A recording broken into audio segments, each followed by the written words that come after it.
Hey now, and welcome down to KC Toy Reviews. We are here today with a very special comparison video. And well, in front of us is one of DC's most dangerous villains, Darkseid. And of course, from left to right, we have Darkseid by Mezco. In the middle, we have Darkseid by Beast Kingdom. And of course, all the way to the right is Darkseid by Storm Collectibles. Each one of them has their pros and cons. However, there absolutely is a winner, and one of them shines above them all. And if you're at all curious why, well, let's go ahead, fine-comb those details, hold each other's hands, and dive right the hell goddamn in. Oh no! Alright, so here we are with the Darkseid comparison video. Now, just a quick note, it's pretty obvious, but just in case you didn't notice, I have switched it up a little bit since the beginning of this video. So very quickly again, to make sure we all understand who we are seeing, all the way to the left we have Storm Collectibles, in the middle we have Mezco, and to the right we have Beast Kingdom.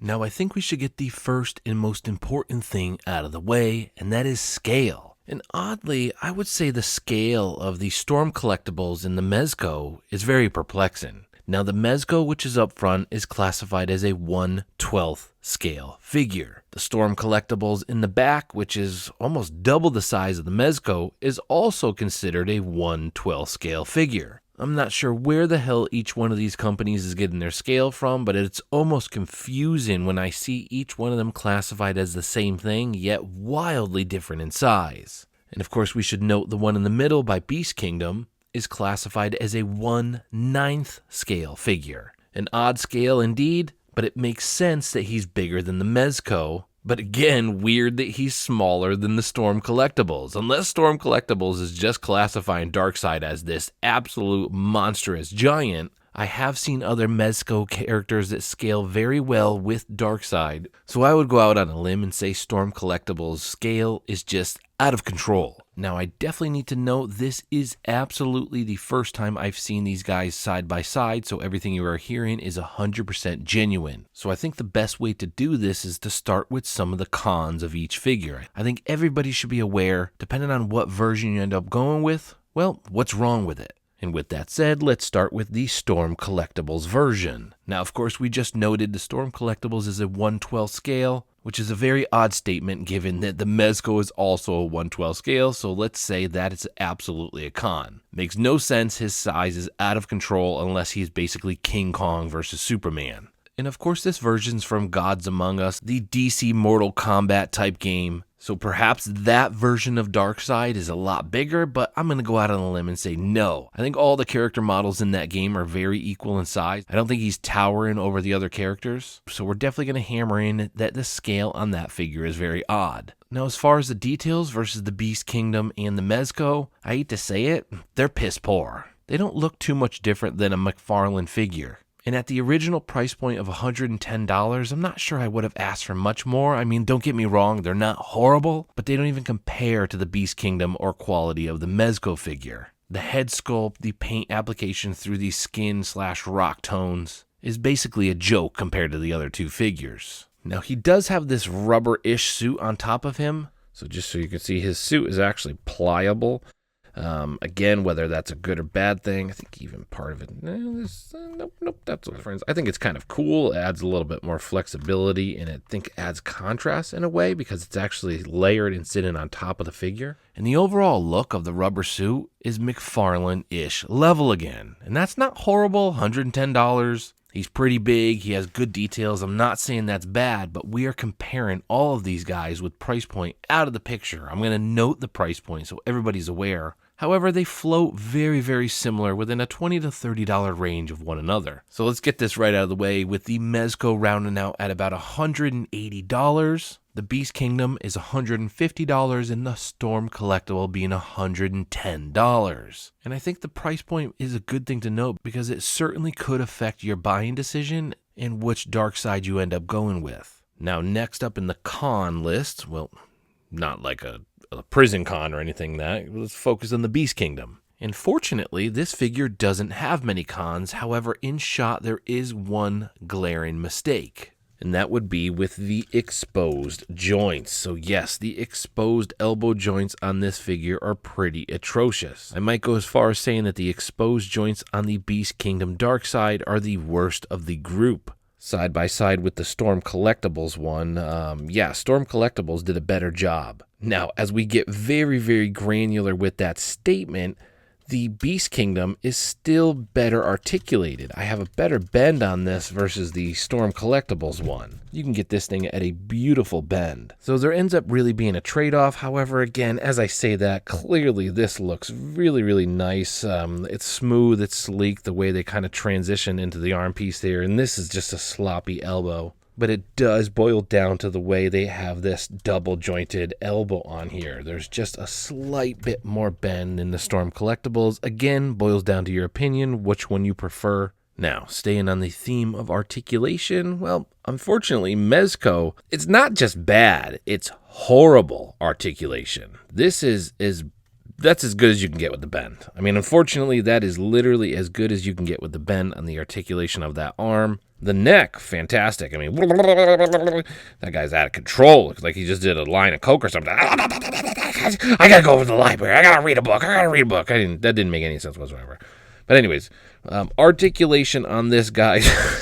I don't know why you would do a line of coke and then go read a book. That was the stupidest thing ever. Clearly, I've never done coke in my life. But anyways, the arm articulation on the Mezco is horrible, the worst of the bunch. So the Mezco here, absolutely the worst of the articulation. Storm Collectibles being second, and then Beast Kingdom being the absolute best of the group as far as articulation goes. Now, the legs aren't horrible on this guy. You do get a little bit of a bend, and I don't know why you would want to do any more of this, so you do have a little bit of a double-jointed knee there. But very, very disappointing that the arms on the Mezco don't go up anymore, which again rounds this guy out to the worst as far as posability of the group. And as far as the Mezco goes, I mean, honestly, similar to the Beast Kingdom, there is not too many cons with this figure. As we saw, the legs don't have horrible articulation, but the arms are very disappointing as far as posability and articulation goes. So that is definitely the con of the Mezco figure. Now let's switch gears to the pros. And without keeping everybody here all night and have a 30-minute video, I'm going to try to blast them off pretty quickly. Starting with Storm Collectibles all the way to the left, let's hammer on some pros for this guy. The pros, fantastic articulation. The suit on top is a very rubbery overlay suit, so it's not sculpted into the figure itself, which adds a little bit of contrast and extra posability because of that. And it might sound odd, but it feels kind of cool too. The fact that it flexes a little bit and moves around when you are posing this figure. He has a slight weathered look to him, 3 head sculpts, and at $110 with all that, I would say it is a fantastic price point. Now, onto the pros of the Beast Kingdom Darkseid, and that's easy. The overall feel, the articulation, the paint application, the head sculpt, and the attention to detail in this figure are the best of the group. And just the overall details on the Beast Kingdom are clearly the best of the group. And I probably should have noted earlier, but this Darkseid is based off of the new 52 version, with the Mezco all the way to the right being based off of the classic comic book Darkseid. And of course, last but not least, the Mezco Darkseid, also an incredible piece. There's a slight disappointment with the articulation in the arms, as we've said earlier, sure. But when you pick up the Mezco, you wouldn't believe it when I say this, he's actually heavier than the other two. And of course, when you pick up a figure that's heavy like that, it just instills quality. He's heavy, he has fantastic detail, switching out the arms, the faceplate was some of the easiest I've ever experienced. The waist buckle on him and a couple other pieces kind of scattered throughout, and even some of the accessories are actual die cast. So again, just to hammer on this, the Mezco is probably the best quality out of the group.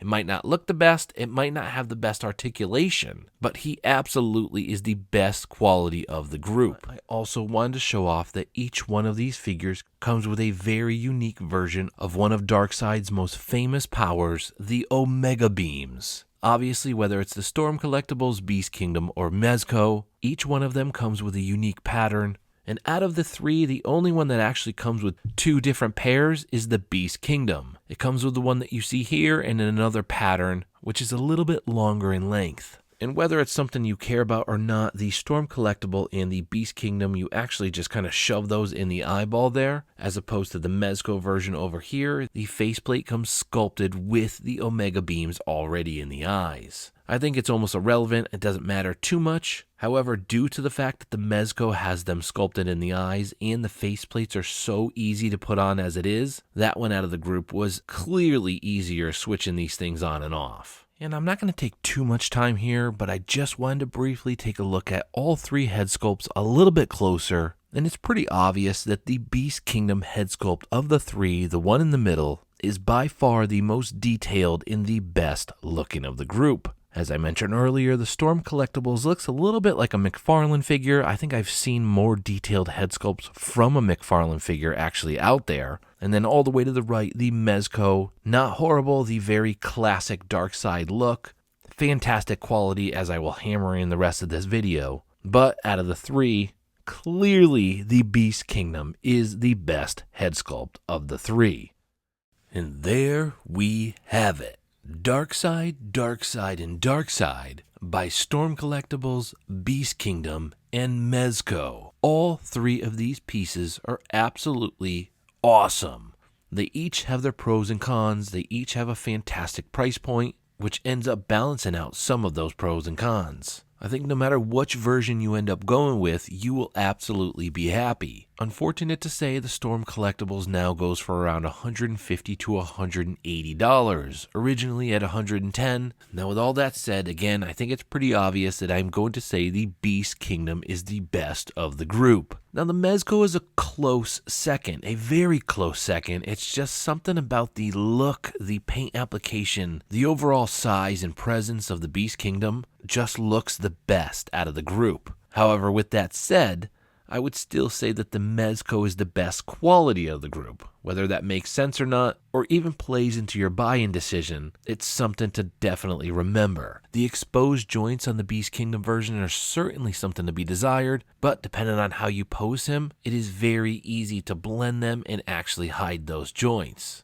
And at $150, I really do think he's the best of the group. I kind of get why the Mezco is $180. Like I said, he's heavier than all the other guys. And of course, we do need to note he comes with this incredible cape that none of the other figures come with, and you do see in shot right here. The pauldrons are die cast, the waist piece is die cast. The overall quality of the Mezco is incredible. So it makes sense that he rolls in at $180. But on my shelf, side by side, next to one another, the Beast Kingdom stands out as the clear winner of the group. I will say it again, no matter which version of these three you have on your shelf, you cannot go wrong. They're all amazing. They all have their pros. These are incredible pieces. This is one of the most badass villains of all time, and I cannot wait for another company to come out with an equal scale to these three next, because right now Beast Kingdom is the best of the best until somebody dethrones this figure. And with all that said, we're going to go ahead and wrap it up today at KC Toys. Normally I do this thing at the end where I grab the figure and I yell and I do this obnoxious thing and I pull them off screen, and this time I'm going to try to do it with all three. I hope everybody found this video somewhat helpful. And with that said, please like, subscribe, share, and we'll see you guys in the next video. KC out!